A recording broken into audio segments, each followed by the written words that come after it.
السلام عليكم. اخيرا يا جماعه عربيه صرف صحي في شارع الرحمه بالاسكندريه قدام حضراتكم يا جماعه، ودي المقابر اللي قدام حضراتكم دي.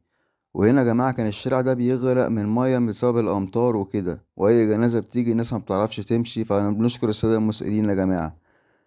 وشارع الرحمه ده يا جماعه لو انت جاي من العوايد بيقابلك عزبة البحر، بعد كده بيقابلك المهاجرين، بعد كده العجاري، بعد كده المراغي، بعد كده الزوايدة، بعد كده النخل، بعد كده شارع الرحمة يا جماعة، عشان تبقوا عارفين احنا فين كده بالظبط. تمام، خليكم معايا برضك، هطلع فوق عند محور المحمودية واوريكم من هناك الشارع. اهو يا جماعة كده احنا فوق على الشارع اهو، وعلى اول شارع الرحمة عند شركة ليسكو.